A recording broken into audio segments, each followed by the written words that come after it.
Did people back in the Middle Ages really think old age was just a sad, slow slide into the grave? What did they believe about wisdom, respect, and the end of a long life during a time spanning 1,000 years from 500 to 1500 AD? Get ready to explore what some of the most influential minds of the medieval world had to say about growing old. Number 10. Thomas Aquinas' Summa Theologica. Thomas Aquinas was a towering figure in the 13th century, a thinker whose ideas shaped how people understood everything from God to human nature. His massive work, Summa Theologica, was like an encyclopedia of Christian thought, tackling countless questions with rigorous logic. While it might seem like a book purely about theology and philosophy, Aquinas did not shy away from examining human life in all its stages, including old age. He explored how virtues develop, how reason functions, and how people prepare for the afterlife. In Summa Theologica, Aquinas often discussed the human soul and body, and how they interact throughout life. He looked at the natural process of growth and decay. He acknowledged that the body in old age becomes weaker. This was a natural decline, a part of the human condition.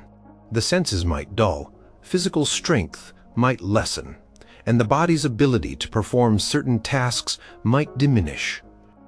This physical reality was not ignored.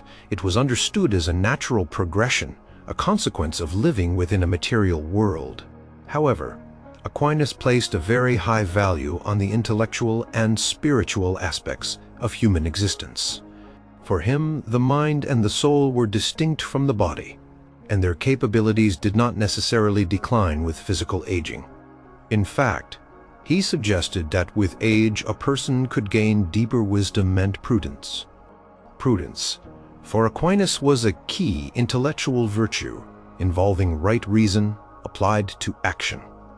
It was about making good decisions, understanding complex situations, and seeing beyond immediate circumstances. These were qualities that could mature and strengthen over time, often reaching their peak in older individuals. Think about a skilled artisan, a master craftsman, or a wise judge. Aquinas would have seen their accumulated experience as contributing to their prudence. An older person, having witnessed many events, faced various challenges, and made numerous choices, would have a broader perspective. This experience, when combined with reflection and reason, could lead to superior judgment.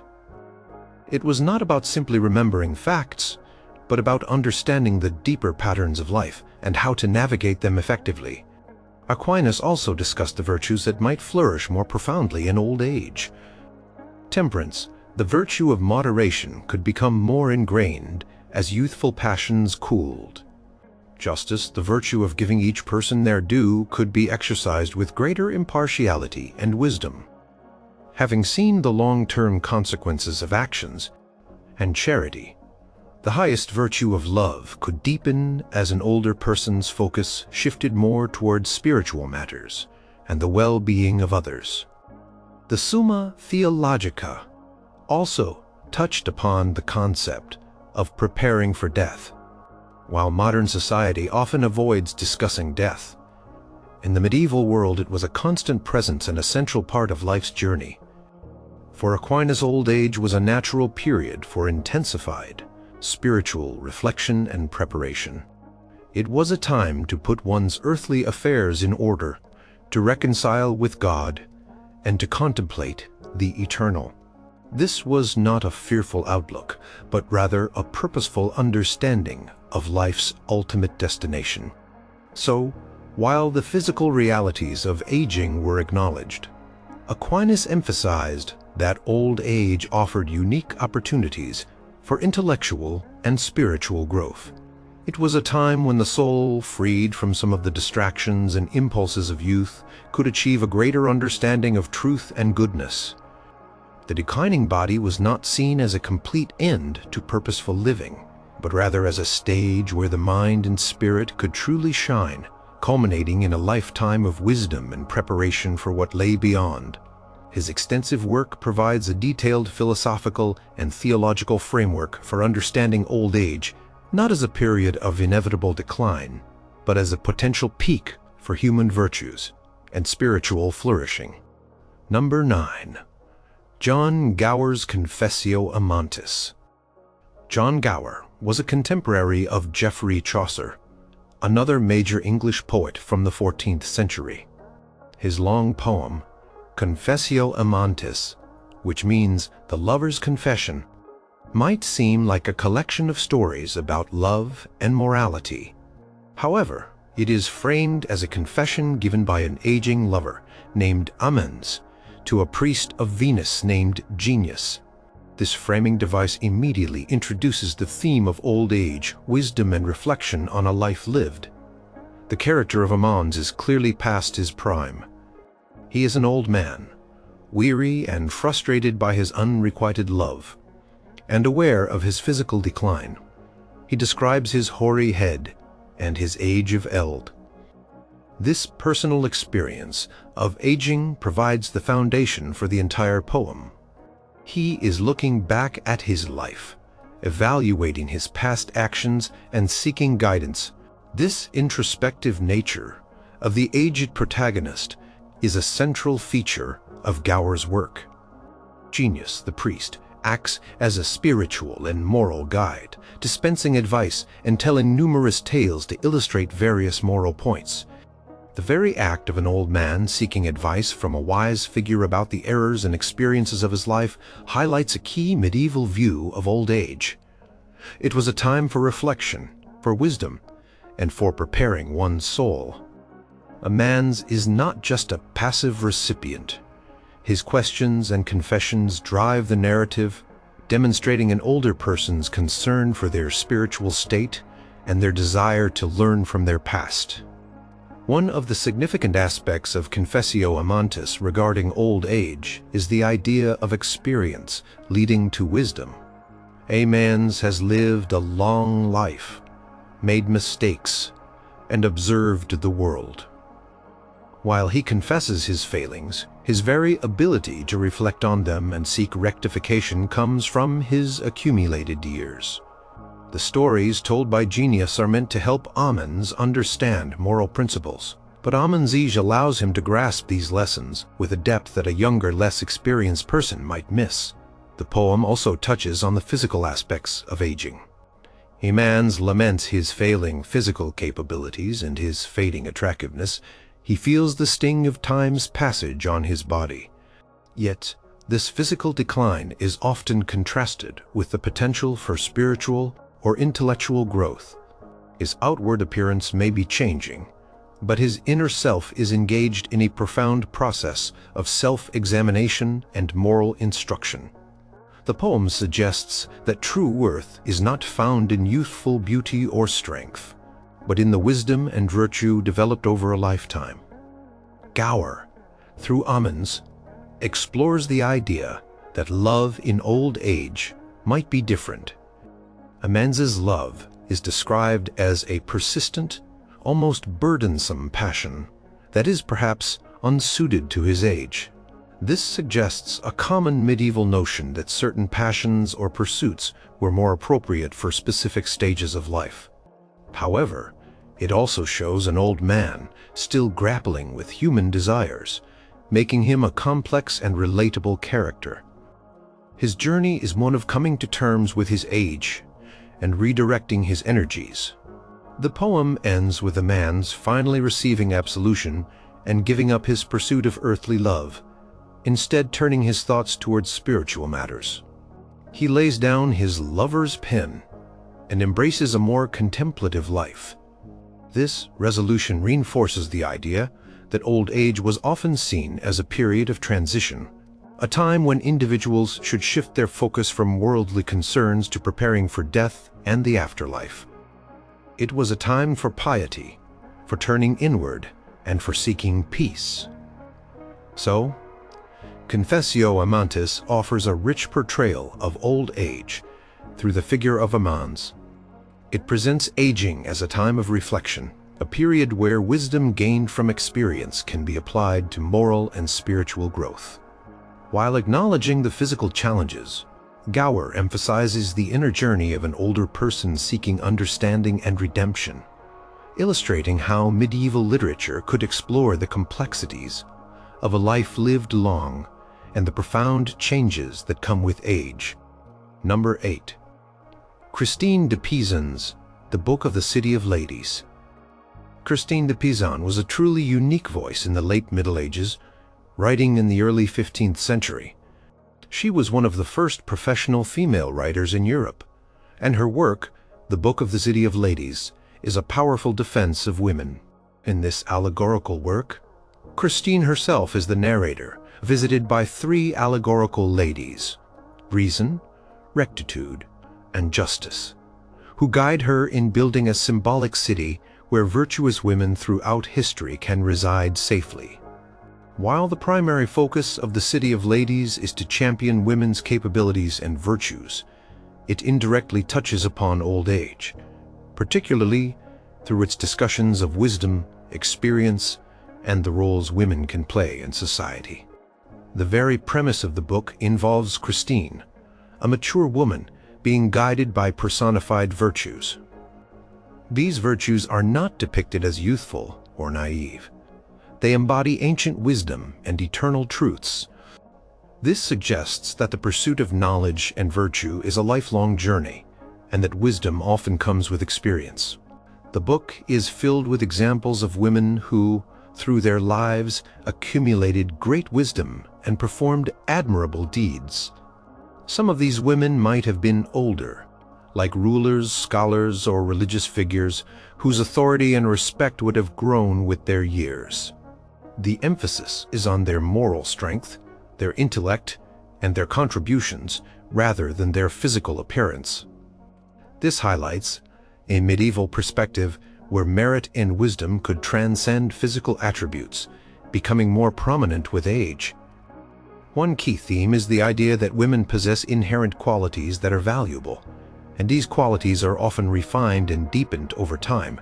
The ladies within the city, even if not explicitly described as elderly, represent the culmination of female virtue and achievement. Their stories are presented as examples of how women can embody prudence, justice, and courage, virtues that are often associated with a lifetime of experience and mature judgment. Christine de Pizan also discussed the importance of education for women.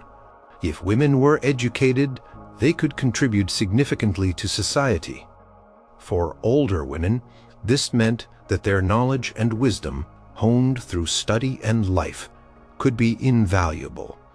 They could serve as teachers, advisors, or moral guides within their families and communities. The work implicitly argues that age, combined with intellect, could grant women a significant authoritative voice. The book champions women who held positions of power or influence, such as queens, prophetesses, and scholars. For many of these historical figures, their authority and ability to govern or teach would have been reinforced by their age and accumulated experience. A queen, for instance, might rely on her long reign and deep understanding of her kingdom to make wise decisions, a quality that often matures with age. The work also features discussions about the virtues of chastity, patience, and loyalty. While these are not exclusive to older women, they are qualities that are often seen as growing stronger with discipline and the passage of time. An older woman might be portrayed as the embodiment of steadfastness and quiet strength, having weathered life's storms. In the City of Ladies, the focus is on the lasting legacy of women's achievements and virtues. This focus naturally leads to an appreciation of the long arc of a woman's life, where early experiences contribute to later wisdom and moral strength. It is not about a decline, but about a continuing growth in character and knowledge.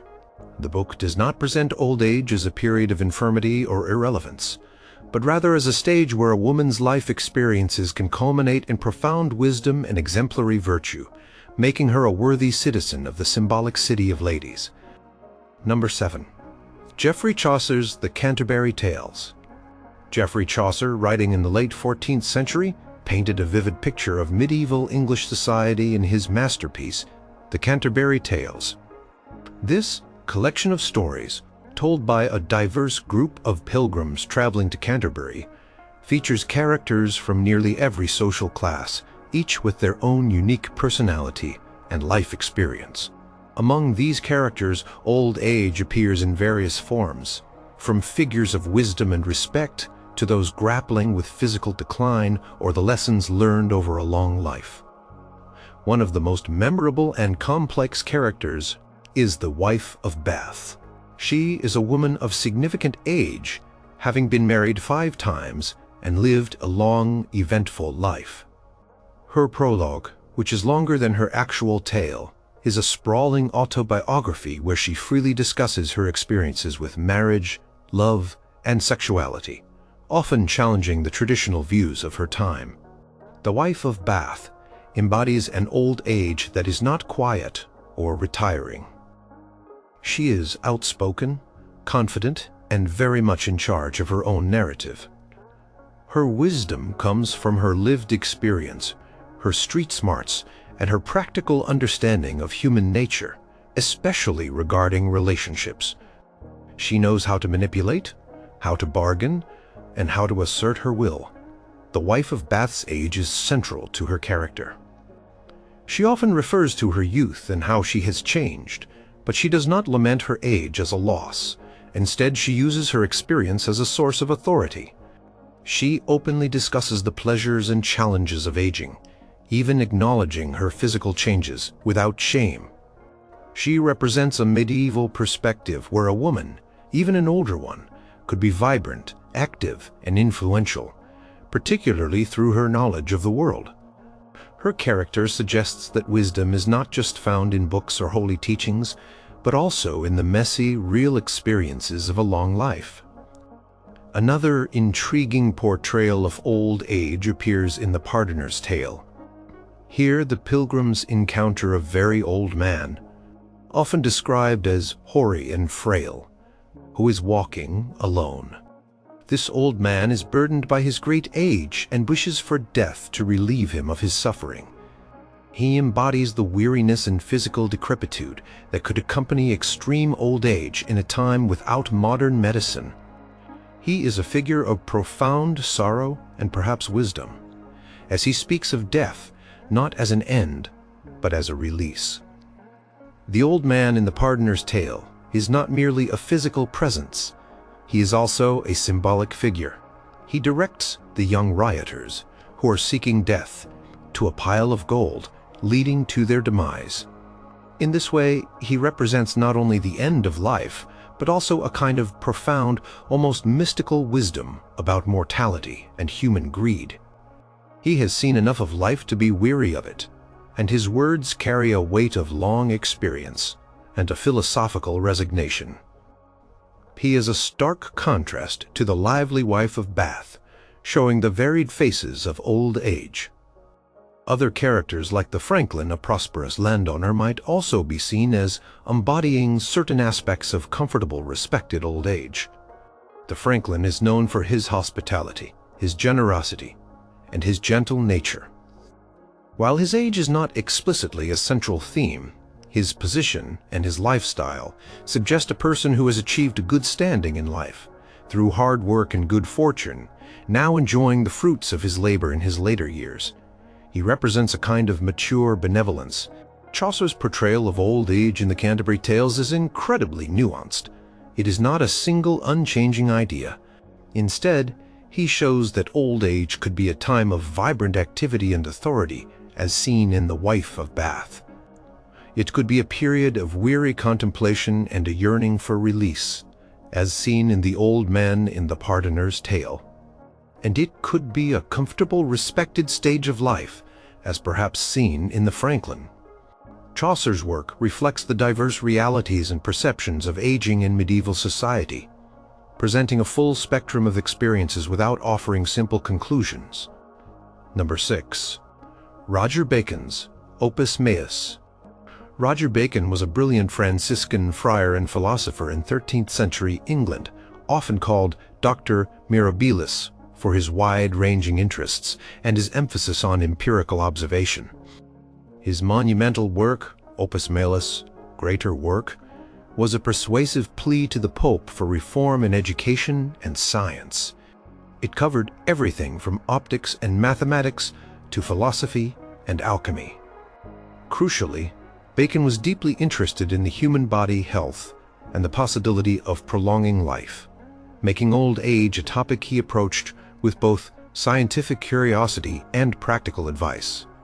Bacon's discussion of old age is found particularly in the sections where he addresses medicine and the human body's natural processes.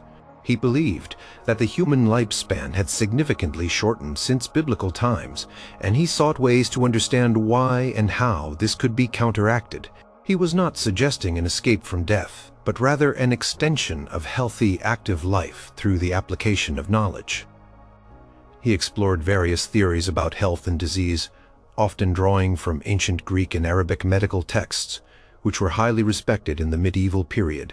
Bacon believed that old age was essentially a process of the body, drying out and losing its natural warmth and moisture. This idea came from the ancient theory of humors, which proposed that the body was made up of 4 basic fluids: blood, phlegm, yellow bile, and black bile. A balance of these humors was essential for health, and old age disrupted this balance. To combat the effects of aging, Bacon proposed a detailed regimen for health maintenance. This included dietary advice, emphasizing foods that were easy to digest and moistening. He suggested specific herbs and natural compounds that could help restore the body's balance. He also stressed the importance of exercise and good hygiene. His approach was remarkably holistic for its time, considering various factors that contributed to a person's well-being throughout their life. Bacon even delved into the possibility of using alchemical processes to create substances that could extend life or restore vitality. He discussed delectuaries, medicinal compounds often containing precious ingredients like gold, silver, and rare herbs, which were believed to have rejuvenating properties. While some of these ideas might seem mystical today, they were rooted in the scientific understanding and aspirations of his era, reflecting a genuine desire to improve human health and alleviate the burdens of old age. He did not shy away from describing the challenges of old age. The weakening of the senses, the loss of strength, and the increased susceptibility to illness. However, unlike some who saw this as purely a decline, Bacon approached it as a scientific problem that could, at least in part, be addressed through careful study and practical application of knowledge. He maintained that a healthy mind was crucial, and that intellectual pursuits should continue throughout life as they contribute to overall well-being. Bacon also touched upon the mental and spiritual aspects of aging. He believed that a disciplined mind and a virtuous life contributed to a longer and healthier existence. He was concerned not just with physical longevity, but with the quality of that extended life. An older person, according to Bacon's implicit arguments, should still be capable of intellectual work and spiritual contemplation. So in Opus Maelus, Roger Bacon presented a forward-thinking view of old age that blended philosophical inquiry with a practical, almost scientific, approach to health. He saw old age as a natural process of decline, but one that could be mitigated through careful lifestyle choices, specific remedies, and a disciplined approach to life. His work stands out for its empirical curiosity and its attempt to apply reason and observation to the challenges of aging, offering a rare glimpse into medieval efforts to not just accept but actively manage the physical realities of growing old. Number 5. The Regimen Sanitatis Salernitanum. The Regimen Sanitatis Salernitanum, or Salernitan Rule of Health, was one of the most influential medical texts of the Middle Ages, originating from the famous medical school of Salerno in southern Italy, often considered the first medical university in Europe. While its exact authorship is debated, it was compiled and refined over centuries, becoming a widely popular and practical guide to health and diet from the 12th century onwards. It was written in verse, making it easy to remember and spread, and it offered advice for all stages of life, including old age. The regimen was a collection of aphorisms and recommendations covering everything from food and drink to sleep, exercise, and personal hygiene. Its approach to health was holistic, based on the humoral theory that dominated medieval medicine. This theory proposed that health depended on the balance of four humors: blood, phlegm, yellow bile, and black bile.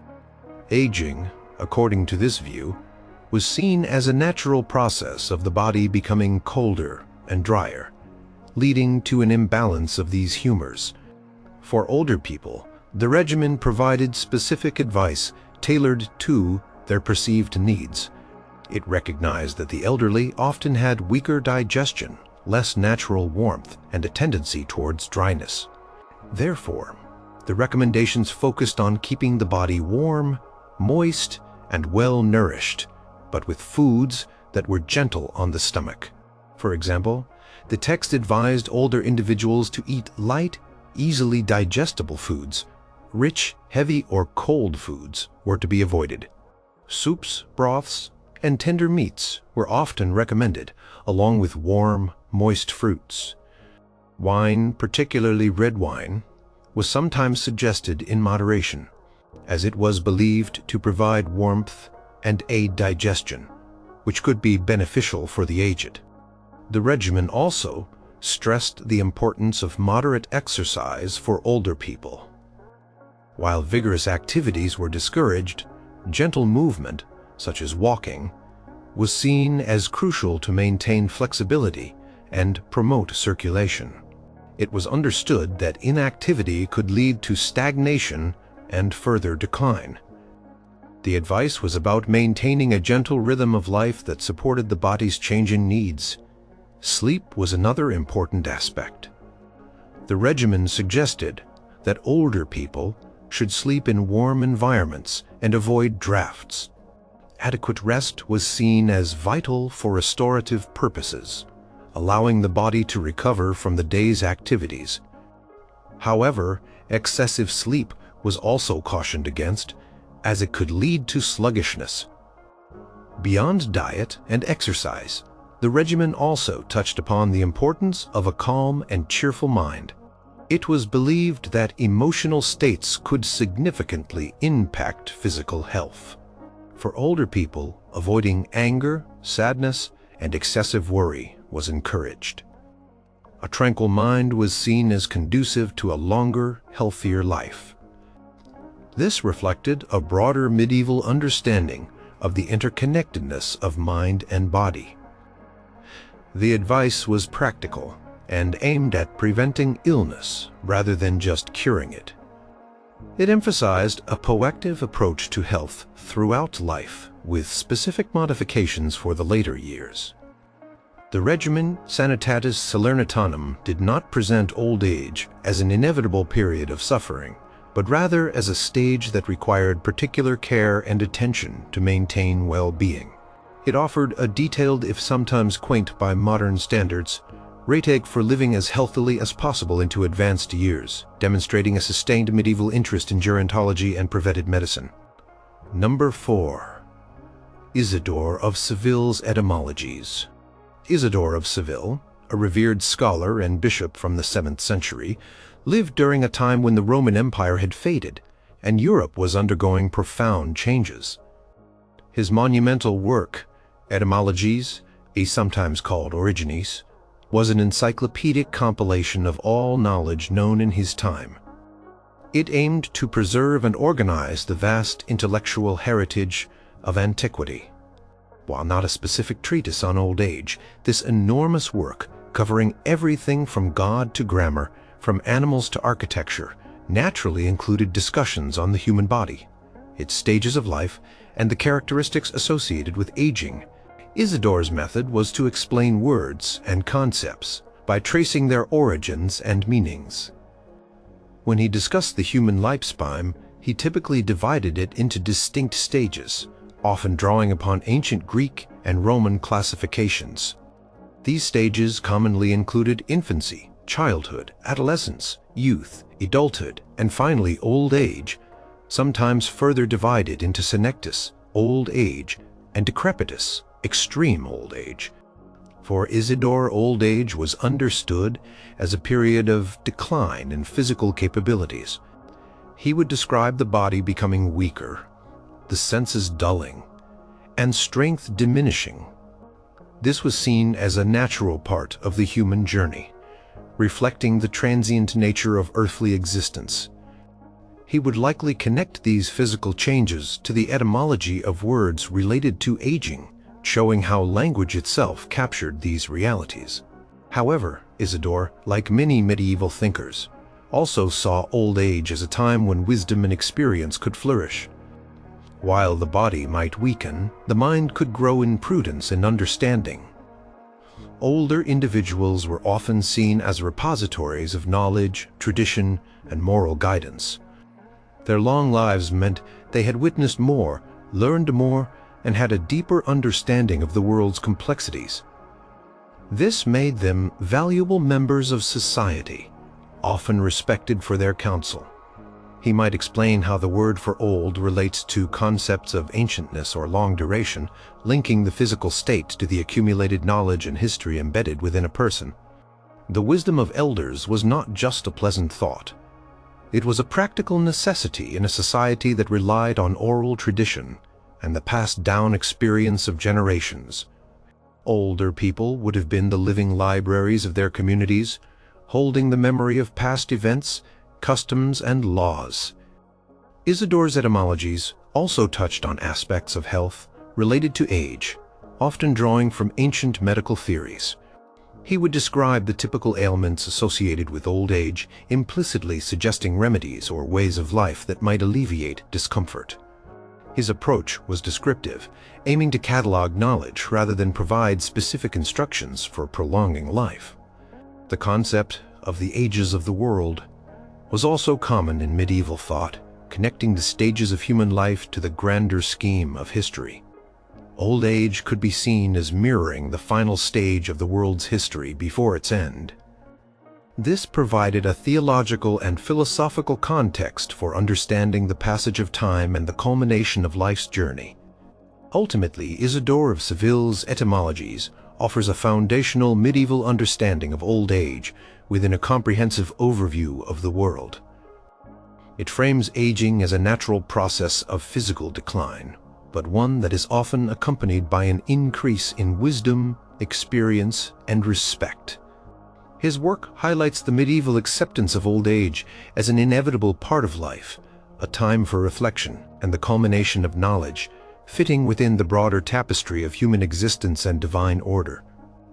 Number 3. Boethius's Consolation of Philosophy. Anicius Manlius Severinus Boethius, a Roman statesman and philosopher, wrote his masterpiece The Consolation of Philosophy in the early 6th century while imprisoned and awaiting execution. Despite being from the very beginning of the period we call the Middle Ages, his work was incredibly influential throughout the entire medieval era, widely read, copied, and studied. It is a philosophical dialogue between Boethius himself and a personified lady philosophy, and it profoundly addresses suffering, fate, fortune, and the true nature of happiness, themes highly relevant to the human condition, including old age. While the Consolation does not directly focus on old age as a specific topic, its central themes resonate deeply with the experience of aging. Boethius, facing the loss of everything, his freedom, his wealth, his reputation, and his life, is forced to confront profound questions about what truly matters.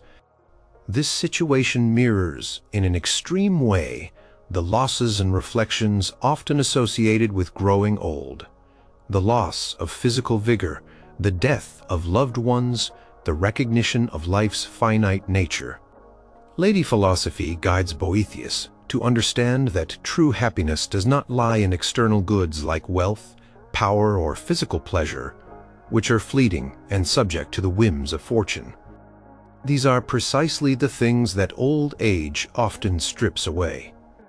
An older person might lose their physical strength, their beauty, their position in society, or even their memory.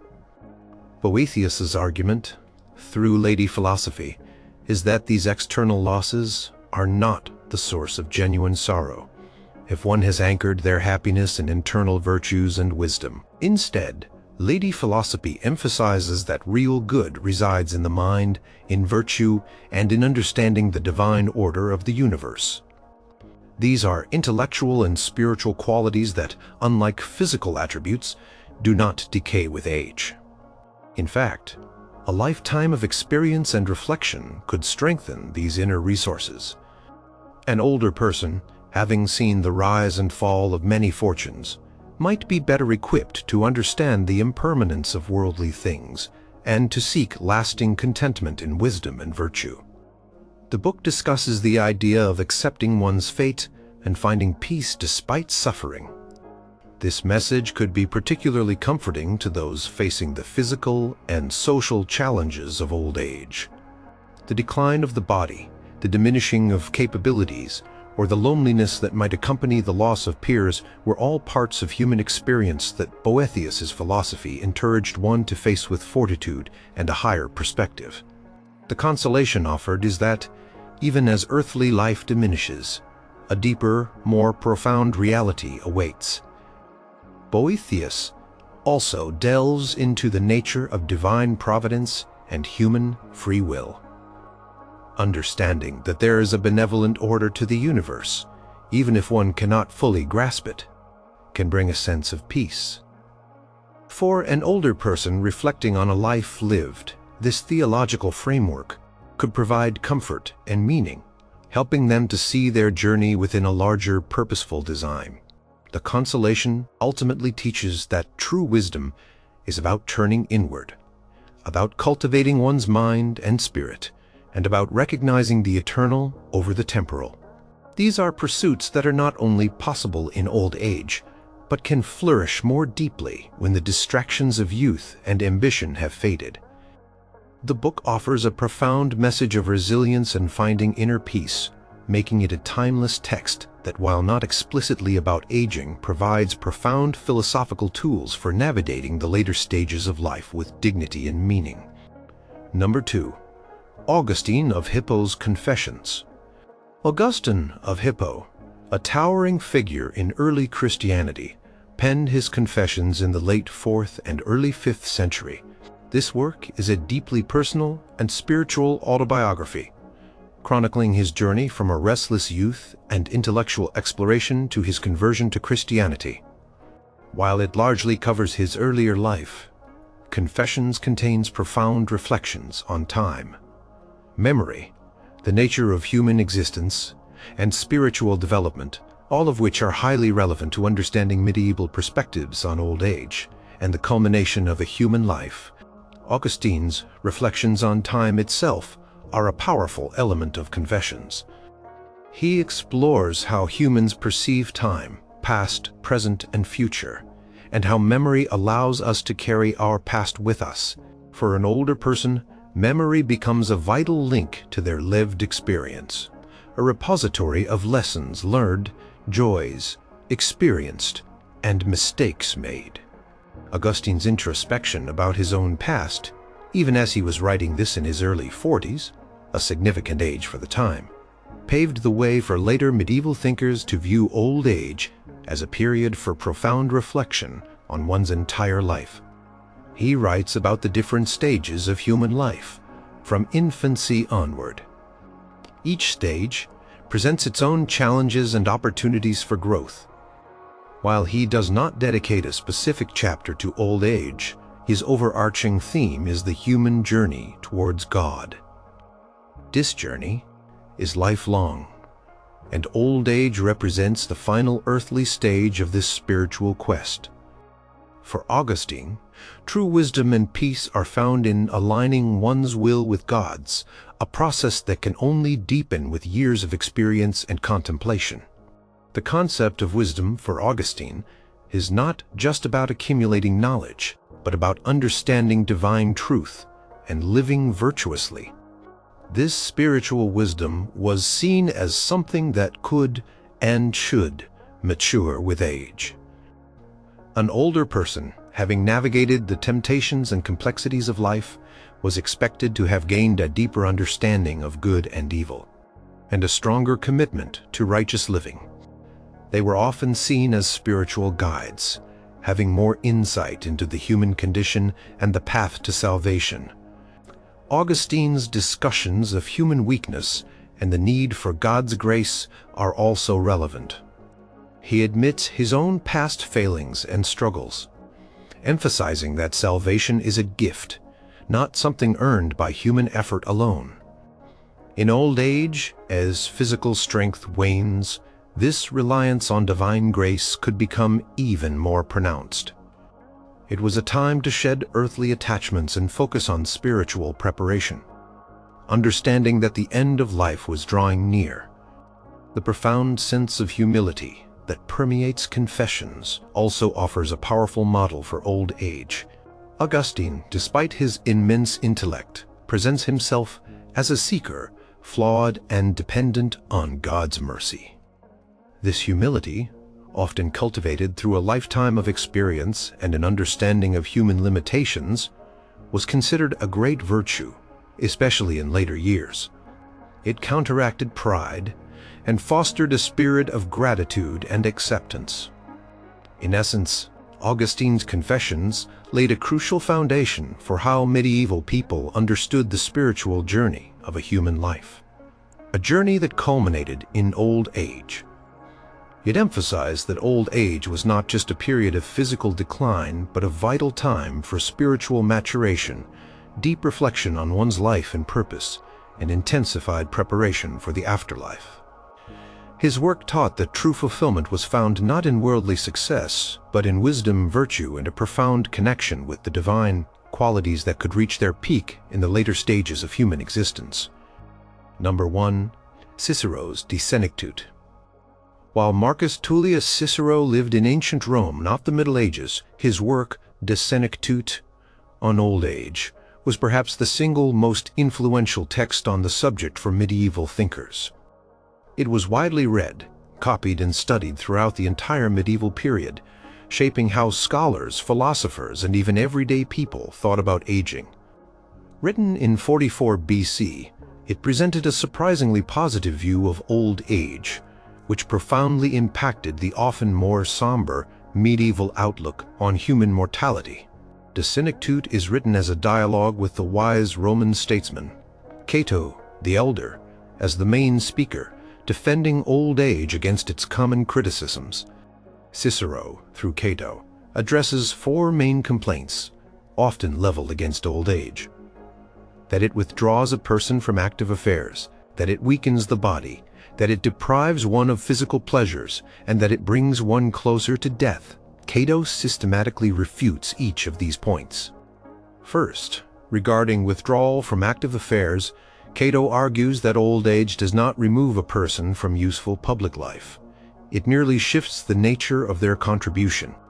While younger people might excel in physical combat or demanding labor, older people excel in counsel, judgment, and authority. He points to examples of famous generals and statesmen who led their nations not through strength, but through wisdom and experience. An older person's knowledge, their ability to remember history, and their seasoned judgment become invaluable assets to the community. They are the advisors, the teachers, the moral compasses. Second, concerning bodily weakness, Cato readily admits that physical strength declines. However, he counters that the mind can remain strong and that intellectual pursuits do not wane with age. He compares the body to a house that naturally decays, but the skilled builder can still make improvements. He argues that the mind, if kept active through study and learning, can even grow sharper in old age.